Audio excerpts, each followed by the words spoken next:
आप देख रहे हैं अल्पाइन क्लासेस। दोस्तों आज के स्टूडियो में हमारे गेस्ट हैं डॉक्टर मानेंद्र सिंह, जो कि बनारस हिंदू यूनिवर्सिटी महामना के बगिया से हिस्ट्री से एमए किए और उसमें नेट भी है सर का।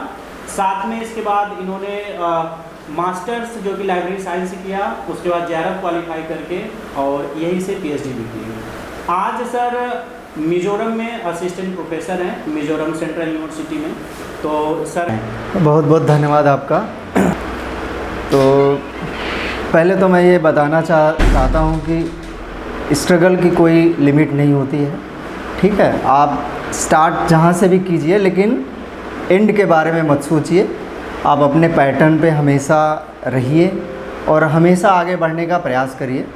होता है कि आप जो गोल सेट करते हैं, तो मेरे हिसाब से हमेशा बड़े गोल को सेट करना चाहिए। जैसे मैंने भी क्या किया था, मैं भी जब एमए किया हिस्ट्री से, उसके बाद पीसीएस और मतलब सिविल सर्विसेज की तैयारी वगैरह किया मैंने, तो उसी की वजह से मैं बीएचयू में लाइब्रेरी साइंस का जो एंट्रेंस था वो क्वालिफाई कर सका। फिर उसी का रोल था मुझे नेट या जेआरएफ होने में। और आज कंपटीशन में मैं कहीं पे भी जाता हूँ, कुछ भी बोलना होता है, तो मेरा वही पास्ट एक्सपीरियंस हमेशा मुझे सपोर्ट करता है। तो एक ये चीज़ें हैं। और बाकी स्ट्रगल में तो लाइफ काफ़ी लंबी थी और करीब 15-16 साल मैंने बनारस में बिताया। यहीं से बीए किया, एमए लाइब्रेरी साइंस, पीएचडी सारी चीज़ें की। और अभी तो असिस्टेंट प्रोफेसर के पोस्ट पे हैं, तो अब वहाँ पे बच्चों का मार्गदर्शन हम एक तरह से करते हैं। तो जो स्ट्रगल मैंने किया है वहाँ, मतलब अपने लिए, तो कोशिश करता हूँ कि वो लाइफ में ना करें और उनको कुछ ट्रिक्स या गाइडेंस देने का प्रयास हमेशा रहता है। तो क्लासेस में उसी माइंडसेट से लेता हूँ और हमेशा प्रिपेयर्ड होकर जाना, ये सब चीज़ें तो ये पहले से ही रूटीन है। तो कहीं ना कहीं ये जो मैं पहले प्रैक्टिस किया था, आज उसी को आगे कर रहा हूँ। तो यही चीज़ें। तो सर जैसे बहुत सारे एस्पिरेंट हैं जो अभी यूपी हायर की वैकेंसी आई है और टीजीटी में, तो हालांकि सीट तो बहुत कम आती है बट कैंडिडेट बहुत ज़्यादा होते हैं। हाँ। बट उसमें भी अगर जो सही से पढ़ते हैं तो उनका हो जाता है। बट फिर भी बहुत सारे जो कैंडिडेट, उनका क्वेश्चन था कि अगर जो सर आप बहुत सारे इसके पहले जीडीसी से एक असिस्टेंट प्रोफेसर थे वो आए थे, तो उसके बाद बहुत सारे बच्चों ने क्वेश्चन पूछा कि सर जैसे होता है ना कि जब हमारा पीएचडी कर लिए है ना, एक होता है बहुत लंबा फेज होता है पीएचडी करने के बाद, है ना। बहुत कम ही लोग होता है कि जो ग्रेजुएशन पीजी के बाद डायरेक्टली पीएचडी डायरेक्ट 99% लोगों का कहीं ना कहीं गैप होता है। तो लगभग इंटर के बाद लगभग कम से कम 12 से 15 साल का जर्नी होता है, उसके बाद पीएचडी फाइनल होता है। तो उसके बाद घर का प्रेशर जो आता है या फिर सोसाइटी का कि आपके साथ के लोग सक्सेस हो गए हैं, तो उस प्रेशर को कैसे झेलते हैं या फिर उस समय क्या कैसे कर रहना चाहिए? देखिए, जहाँ तक ये बातें हैं, तो प्रेशर जैसे मैं तो जब बीए किया या ग्रेजुएशन किया, उसके बाद ही मैरिड था, तो बच्चे भी थे बड़े, तो सारा स्ट्रगल मैंने फैमिली को लेके किया। तो एक ही चीज़ मैंने की कि मैंने किसी और को नहीं सुना, अपने पे हमेशा एक आप कहिए तो विश्वास रखा मैं कि नहीं, वास्तव में आगे कुछ कर सकते हैं अगर आप एक सीधे पैटर्न पे चलिए। तो आप हमेशा अपने गोल की तरफ ध्यान रखिए और कहीं पे भी आप डिस्ट्रैक्ट मत होइए। लोग बहुत तरह के होते हैं। कई लोग ऐसे होंगे जो कहेंगे अरे आप 5 साल से हैं, 10 साल से हैं, और कोई और है जो 1 साल में हो गया। तो सबका अपना अपना डेस्टिनी है, तो आपको अपनी डेस्टिनी खुद बनानी है, ठीक है। किसी और की डेस्टिनी में आप इन्वॉल्व मत होइए। तो आप अपने लिए स्ट्रगल कर रहे हैं तो अपने लिए करिए कि जब तक कि आपका गोल आपको मिले ना, है ना। तो कभी कभी नहीं भी मिलता है तो इसका मतलब ये भी नहीं है कि लाइफ ख़त्म हो गई। जो एक्सपीरियंस आप रखे हुए हैं कहीं ना कहीं वो काम देता है। तो मेरा यही सीधा मानना है कि आप अपने आप पे ही फोकस रखिए, किसी और चीज़ पे फोकस रखने का कोई मतलब नहीं है। तो सर ने जैसे बताया कि कैसे सिचुएशन को हैंडल करना चाहिए, और मैं बता दूं कि हम सर के रूम पार्टनर भी रह चुके हैं, तो बहुत सारी चीज़ें हमें पता है कि सर यूपीएससी का प्रिपरेशन करते थे। तो एक नॉर्मली जो हम लोग बीए एमए करते हैं और आप उसके साथ यूपीएससी जो कि अच्छे से आप तैयारी कर रहे हैं, तो यूपीएससी का क्या रोल रहा है? जैसे कि मेरा क्या है कि मैं बीकॉम एम.कॉम के साथ मेरा प्रोफेशनल कोर्स है सीए है, तो आज मैं जो कुछ भी हूँ उसी सीए की वजह से। तो मैं उसमें ज़्यादा कहीं ना कहीं ग्रेजुएशन से बेहतरीन पढ़ना पड़ता है ना। जैसे साइंस में बीएससी एमएससी होता है तो आप आईआईटी, तो एक होता है ना कि हाँ आईटी वाला वो भी मैथ पढ़ते हैं, बीएससी वाले भी मैथ पढ़ते हैं, बट आईआईटी वाले का लेवल थोड़ा सा एक माइंड वगैरह सब कुछ तेज़ होता है। तो एक यूपीएससी जो एस्पिरेंट होते हैं, ठीक है सक्सेस नहीं मिला, बट अभी हम दृष्टि के हम एक इंटरव्यू सुन रहे थे तो सर ने बोला था, विकास द्विवेदी सर, कि अगर आप सक्सेस नहीं होते हो तो आप एक बेहतर इंसान बनो। हाँ। तो यूपीएससी का क्या रोल रहा आपके लाइफ में? नहीं देखिए, यूपीएससी का बड़ा रोल रहा मेरी लाइफ में। मैं जब ग्रेजुएशन करने आया तो मुझे खुद नहीं पता था कि मुझे और क्या करना है क्या नहीं करना है। तो जस्ट मुझे ये लगा कि भाई ग्रेजुएशन करना है, लेकिन उसी समय कुछ मेरे रूममेट्स वगैरह जो थे आसपास के, तो उन्होंने कहा मतलब बताया कि भाई आप पीसीएस की तैयारी करिए। तो कई एग्ज़ाम्पल भी थे उस समय कि कोई मैटर नहीं करता कि आप बहुत बड़े टॉपर हों या ना हो, मैटर ये करता है कि आप कितना काम कर सकते हैं, कितना तैयारी कर सकते हैं। तो यही सब देख के मैंने हम बोलना चाहेंगे कि कहने मतलब है कि जहाँ से जागो वही सवेरा, जहाँ से आपको नॉलेज मिल जाए, सही गाइडेंस मिल जाए, उसके बाद एज नहीं मैटर करता है कि आपका 30 साल हो गया है कि 32 साल हो गया है, उसके बाद से भी आप चीज़ें कर सकते हैं। सर का अभी हम आगे बात करेंगे कि बड़ा इंटरेस्टिंग फैक्ट है कि सर बीए एमए किए, उसके बाद फिर लाइब्रेरी साइंस में, तो आप समझ सकते हैं कि कितना स्ट्रगल उसके बीच में 2 साल के गए है ना। उसके बाद फैमिली प्रेशर, शादी भी हो चुकी थी, उसके बाद भी इन चीज़ों को हैंडल करते हुए जेआरएफ क्वालिफाई करना, और फिर रिटेन जेआरएफ क्वालिफाई करना, जब उस समय रिटेन हुआ करता था। उसके बाद पीएचडी करना, और फैमिली प्रेशर तो था ही और समाज का भी प्रेशर था ही। उसके बाद यूपीएससी भी प्री क्वालिफाई करना, मेंस में जाना, फिर वहाँ पे ना होना, उसके बाद उस सिचुएशन को झेलना, फिर आज जिस सिचुएशन पे हैं। तो वो एक फैक्ट बताइए कि कैसे आपने हाँ आप अपनी बात कंटिन्यू। मैं ये कह रहा था कि यूपीएससी का क्या रोल रहा है एक्चुअली यूपीएससी आपको ये सिखाता है कि आप चीज़ों को कलेक्ट करना सीखिए, है ना। किसी भी चाहे वो नॉलेज को आप कलेक्ट करना सीखिए, इन्फॉर्मेशन को कलेक्ट करना सीखिए, कोई चीज़ छूटना नहीं चाहिए, है ना। तो अब जैसे यूपीएससी में आप देखिए जनरल स्टडीज़ है, तो आप बीए करते हैं, एमए करते हैं, लेकिन कई चीज़ें छूट जाती हैं क्योंकि वो तो स्टडी का पार्ट नहीं है, आपके सिलेबस का पार्ट नहीं है। सिलेबस का पार्ट भी हाँ। उस समय हम लोग बस एग्ज़ाम पास करने का होता है। तो जैसे हम भी बीए और एमए जब पास हुए और जब यूपीएससी की तैयारी करने लगे, उस समय ऑप्शनल सब्जेक्ट हिस्ट्री होता था, मतलब हमको लगता है प्री में भी। तो जनरल स्टडीज़ के पेपर थे और हिस्ट्री के, तो हिस्ट्री के जब पेपर हम देखते थे तो समझ में आता था कि अरे ये कहाँ से, कुछ नहीं पढ़ा, हाँ कहाँ से दिया है। हम तो एमए पास कर लिए, लेकिन फिर भी चीज़ें तो रीस्टार्ट करना पड़ता था, किताबें और एक्सप्लोर करनी होती थी, और जगह से हमें इंफॉर्मेशन लेना पड़ता था कि ये कैसे हुआ, क्या हुआ।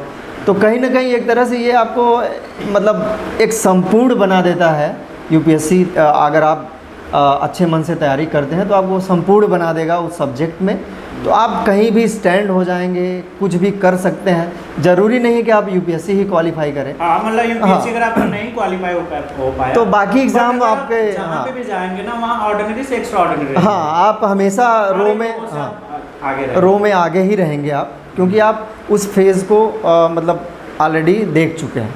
तो ये एक तरह से सपोर्टिव रोल होता है इसका। तो कभी भी ये नहीं सोचना चाहिए कि अरे हम यूपीएससी कर रहे हैं तो मेरा वहाँ नहीं हुआ।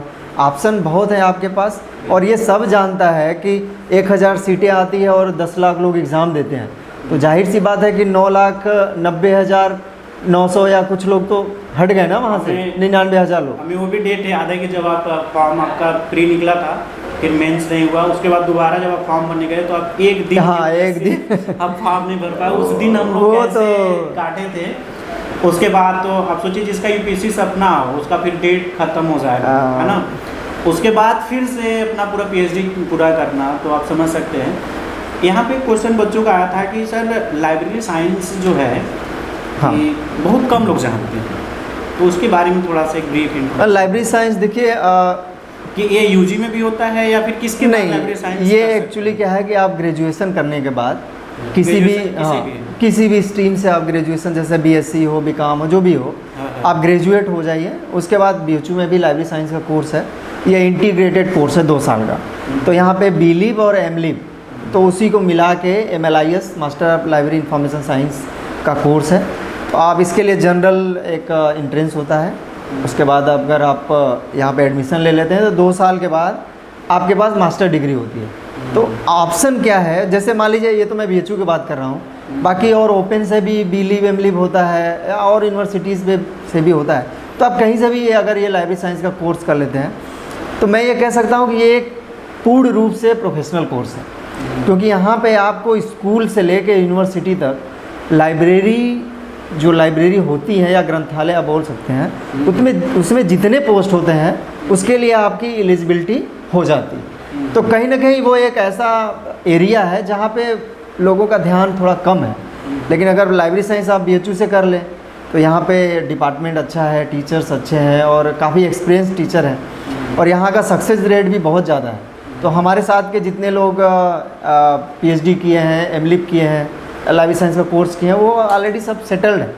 तो जैसे आप केंद्रीय विद्यालय हो गया, नवोदय हो गया और जो स्कूल की लाइब्रेरीज़ हैं, यूनिवर्सिटी की लाइब्रेरीज़ हैं, सब में रेगुलर पोस्ट आती रहती है।